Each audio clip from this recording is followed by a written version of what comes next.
La Genèse, chapitre 22. Après ces choses, Dieu mit Abraham à l'épreuve et lui dit, « Abraham » Et il répondit, « Me voici. » Dieu dit, « Prends ton fils, ton unique, celui que tu aimes, Isaac.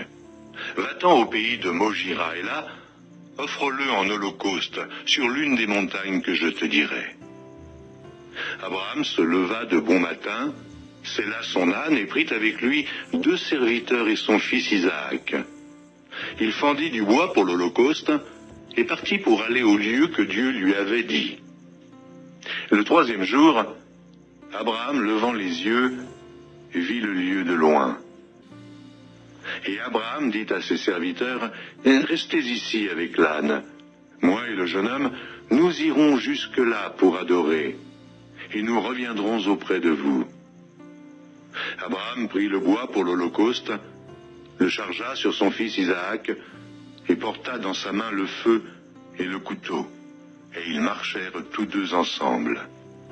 Alors Isaac, parlant à Abraham son père, dit, « Mon père » Et il répondit, « Me voici, mon fils. » Isaac reprit, « Voici le feu et le bois, mais où est l'agneau pour l'holocauste » Abraham répondit, « Mon fils, Dieu se pourvoira lui-même de l'agneau pour l'holocauste. » Et ils marchèrent tous 2 ensemble. Lorsqu'ils furent arrivés au lieu que Dieu lui avait dit, Abraham y éleva un autel et rangea le bois. Il lia son fils Isaac et le mit sur l'autel par-dessus le bois. Puis Abraham étendit la main et prit le couteau pour égorger son fils. Alors l'ange de l'Éternel l'appela des cieux et dit, « Abraham, Abraham !» Et il répondit, « Me voici. » L'ange dit, « N'avance pas ta main sur l'enfant et ne lui fais rien. Car je sais maintenant que tu crains Dieu et que tu ne m'as pas refusé ton fils unique. » Abraham leva les yeux et vit derrière lui un bélier retenu dans un buisson par les cornes. Et Abraham alla prendre le bélier et l'offrit en holocauste à la place de son fils. Abraham donna à ce lieu le nom de Jéhovah-Jireh. C'est pourquoi l'on dit aujourd'hui, à la montagne de l'Éternel, il sera pourvu. L'ange de l'Éternel appela une seconde fois Abraham des cieux et dit, « Je le jure par moi-même, parole de l'Éternel, parce que tu as fait cela et que tu n'as pas refusé ton fils, ton unique. Je te bénirai, et je multiplierai ta postérité comme les étoiles du ciel, et comme le sable qui est sur le bord de la mer, et ta postérité possédera la porte de ses ennemis. Toutes les nations de la terre seront bénies en ta postérité, parce que tu as obéi à ma voix. » Abraham étant retourné vers ses serviteurs, ils se levèrent et s'en allèrent ensemble à Beersheba, car Abraham demeurait à Beersheba. Après ces choses, on fit à Abraham un rapport en disant, « Voici, Milca a aussi enfanté des fils à Nachor, ton frère. Uts, son premier-né, Buz, son frère, Kemuel, père d'Aram, Kesed, Azo, Pildash, Jidlaph et Béduel. Béduel a engendré Rebecca. Ce sont là les 8 fils que Milca a enfantés à Nachor, frère d'Abraham. Sa concubine, nommée Réhuma, a aussi enfanté Tébash, Gaham, Tahash et Maaka.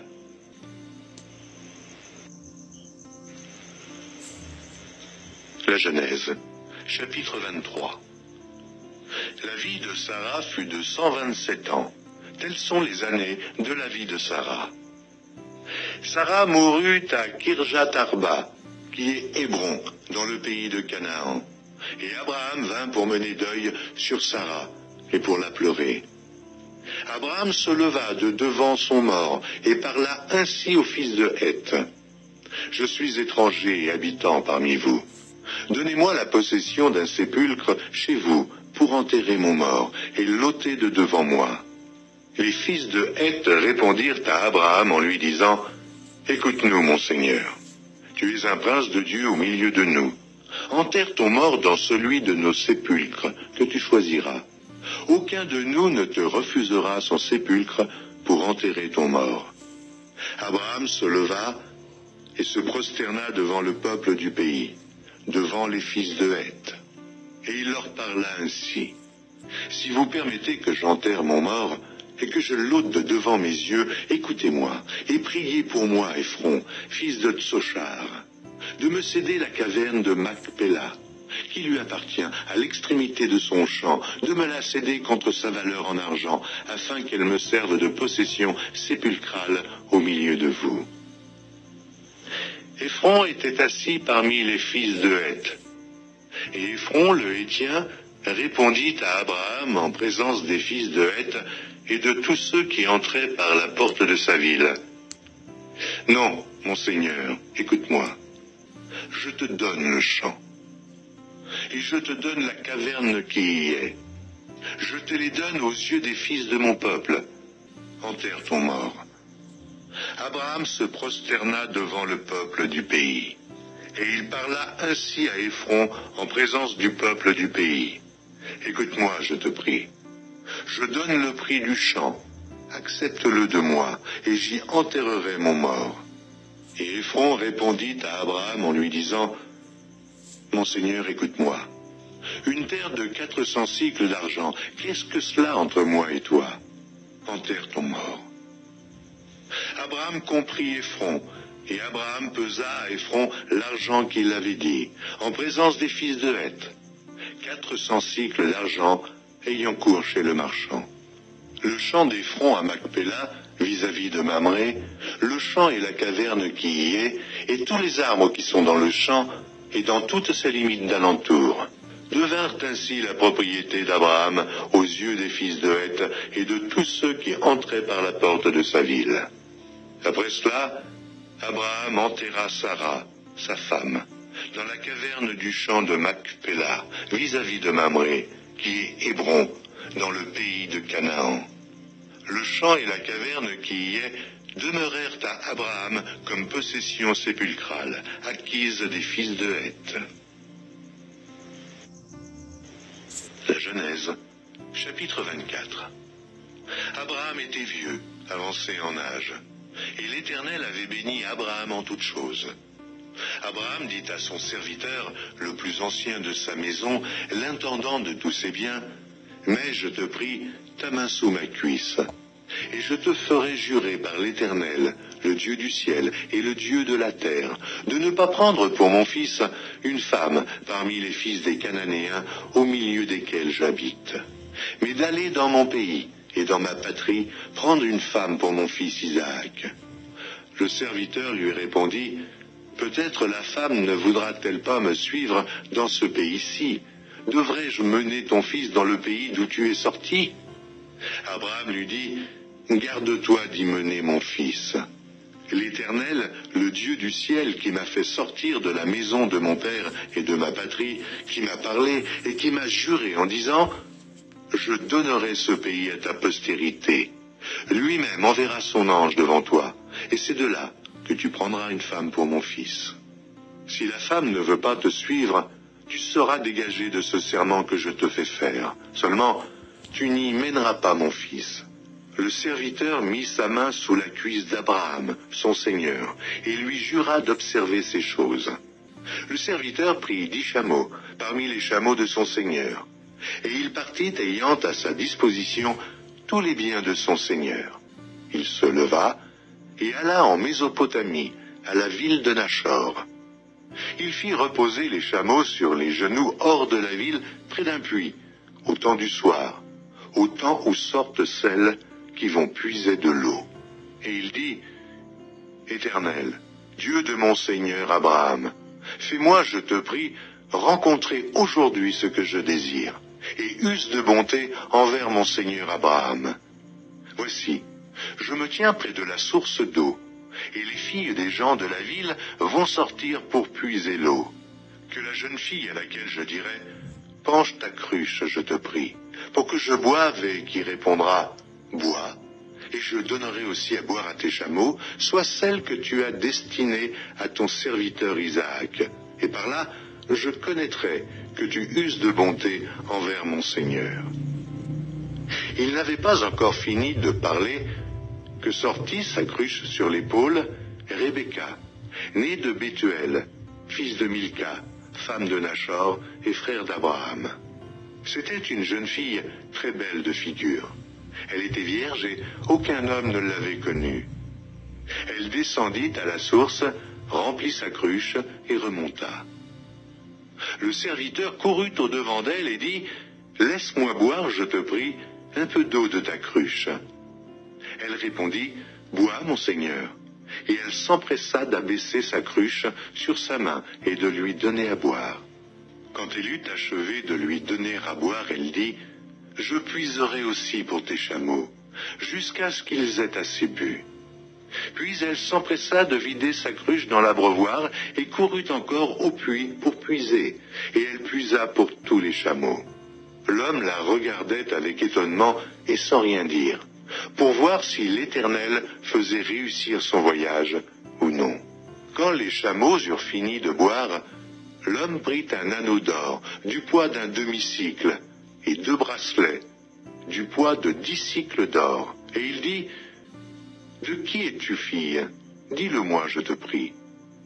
Y a-t-il dans la maison de ton père de la place pour passer la nuit? » Elle répondit, « Je suis fille de Bethuel, fils de Milca et de Nachor. » Et il lui dit encore, « Il y a chez nous de la paille et du fourrage en abondance, et aussi de la place pour passer la nuit. » Et l'homme s'inclina et se prosterna devant l'Éternel, en disant, « Béni soit l'Éternel, le Dieu de mon Seigneur Abraham, qui n'a pas renoncé à sa miséricorde et à sa fidélité envers mon Seigneur. Moi-même, l'Éternel m'a conduit à la maison des frères de mon Seigneur. » La jeune fille courut raconter ces choses à la maison de sa mère. Et Rebecca avait un frère nommé Laban. Et Laban courut dehors vers l'homme, près de la source. Il avait vu l'anneau et les bracelets aux mains de sa sœur. Et il avait entendu les paroles de Rebecca, sa sœur, disant, « Ainsi m'a parlé l'homme. » Il vint donc à cet homme qui se tenait auprès des chameaux vers la source, et il dit, « Viens, béni de l'Éternel, pourquoi resterais-tu dehors? J'ai préparé la maison et une place pour les chameaux. » L'homme arriva à la maison. Laban fit décharger les chameaux, et il donna de la paille et du fourrage aux chameaux, et de l'eau pour laver les pieds de l'homme et les pieds des gens qui étaient avec lui. Puis il lui servit à manger. Mais il dit, « Je ne mangerai point avant d'avoir dit ce que j'ai à dire. » « Parle, dit Laban. Alors il dit, « Je suis serviteur d'Abraham. L'Éternel a comblé de bénédictions mon Seigneur, qui est devenu puissant. Il lui a donné des brebis et des bœufs, de l'argent et de l'or, des serviteurs et des servantes, des chameaux et des ânes. Sarah, la femme de mon Seigneur, a enfanté dans sa vieillesse un fils à mon Seigneur, et il lui a donné tout ce qu'il possède. Mon Seigneur m'a fait jurer en disant, « Tu ne prendras pas pour mon fils une femme parmi les filles des Cananéens, dans le pays desquels j'habite. Mais tu iras dans la maison de mon père et de ma famille prendre une femme pour mon fils. » J'ai dit à mon Seigneur, « Peut-être la femme ne voudra-t-elle pas me suivre ?» Et il m'a répondu, « L'Éternel devant qui j'ai marché enverra son ange avec toi et fera réussir ton voyage. Et tu prendras pour mon fils une femme de la famille et de la maison de mon père. Tu seras dégagé du serment que tu me fais quand tu auras été vers ma famille. Si on ne te l'accorde pas, tu seras dégagé du serment que tu me fais.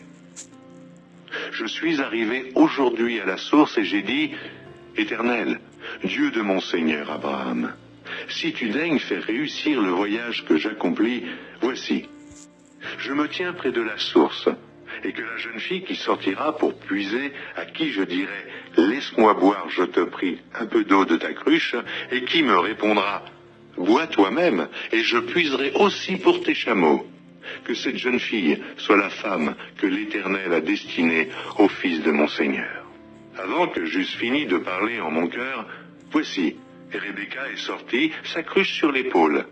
Elle est descendue à la source et a puisé. Je lui ai dit, « Donne-moi à boire, je te prie. » Elle s'est empressée d'abaisser sa cruche au-dessus son épaule. Et elle a dit, bois, et je donnerai aussi à boire à tes chameaux. J'ai bu, et elle a aussi donné à boire à mes chameaux. Je l'ai interrogée et j'ai dit, de qui es-tu fille? Elle a répondu, je suis fille de Bethuel, fils de Nachor et de Milca. J'ai mis l'anneau à son nez et les bracelets à ses mains. Puis je me suis incliné et prosterné devant l'Éternel, et j'ai béni l'Éternel, le Dieu de mon Seigneur Abraham, qui m'a conduit fidèlement, afin que je prisse la fille du frère de mon Seigneur pour son fils. Maintenant, si vous voulez user de bienveillance et de fidélité envers mon Seigneur, déclarez-le-moi, sinon, déclarez-le-moi, et je me tournerai à droite ou à gauche. Laban et Bethuel répondirent et dirent, c'est de l'Éternel que la chose vient. Nous ne pouvons te parler ni en mal, ni en bien. Voici Rebecca devant toi, prends et va, et qu'elle soit la femme du fils de ton Seigneur, comme l'Éternel l'a dit. Lorsque le serviteur d'Abraham eut entendu leurs paroles, il se prosterna en terre devant l'Éternel. Et le serviteur sortit des objets d'argent, des objets d'or et des vêtements qu'il donna à Rebecca. Il fit aussi de riches présents à son frère et à sa mère. Après quoi ils mangèrent et burent, lui et les gens qui étaient avec lui. Et ils passèrent la nuit. Le matin, quand ils furent levés, le serviteur dit, « Laissez-moi retourner vers mon Seigneur. » Le frère et la mère dirent, « Que la jeune fille reste avec nous quelque temps encore, 10 de jours, ensuite tu partiras. » Il leur répondit, « Ne me retardez pas. Puisque l'Éternel a fait réussir mon voyage, laissez-moi partir et que j'aille vers mon Seigneur. » Alors ils répondirent, « Appelons la jeune fille et consultons-la. » Ils appelèrent donc Rebecca et lui dirent, « Veux-tu aller avec cet homme ?» Elle répondit, « J'irai. » Et ils laissèrent partir Rebecca, leur sœur, et sa nourrice avec le serviteur d'Abraham et ses gens. Ils bénirent Rebecca et lui dirent, « Ô notre sœur, puisses-tu devenir des milliers de myriades, et que ta postérité possède la porte de ses ennemis. » Rebecca se leva avec ses servantes. Elles montèrent sur les chameaux et suivirent l'homme. Et le serviteur emmena Rebecca et partit. Cependant, Isaac était revenu du puits de Lachaïroï, et il habitait dans le pays du Midi. Un soir qu'Isaac était sorti pour méditer dans les champs, il leva les yeux et regarda. Et voici, des chameaux arrivaient. Et Rebecca leva aussi les yeux, vit Isaac, et descendit de son chameau. Elle dit au serviteur, « Qui est cet homme qui vient dans les champs à notre rencontre ?» Et le serviteur répondit, « C'est mon Seigneur. » Alors elle prit son voile et se couvrit. Le serviteur raconta à Isaac toutes les choses qu'il avait faites. Isaac conduisit Rebecca dans la tente de Sarah, sa mère. Il prit Rebecca, qui devint sa femme, et il l'aima. Ainsi fut consolé Isaac après avoir perdu sa mère.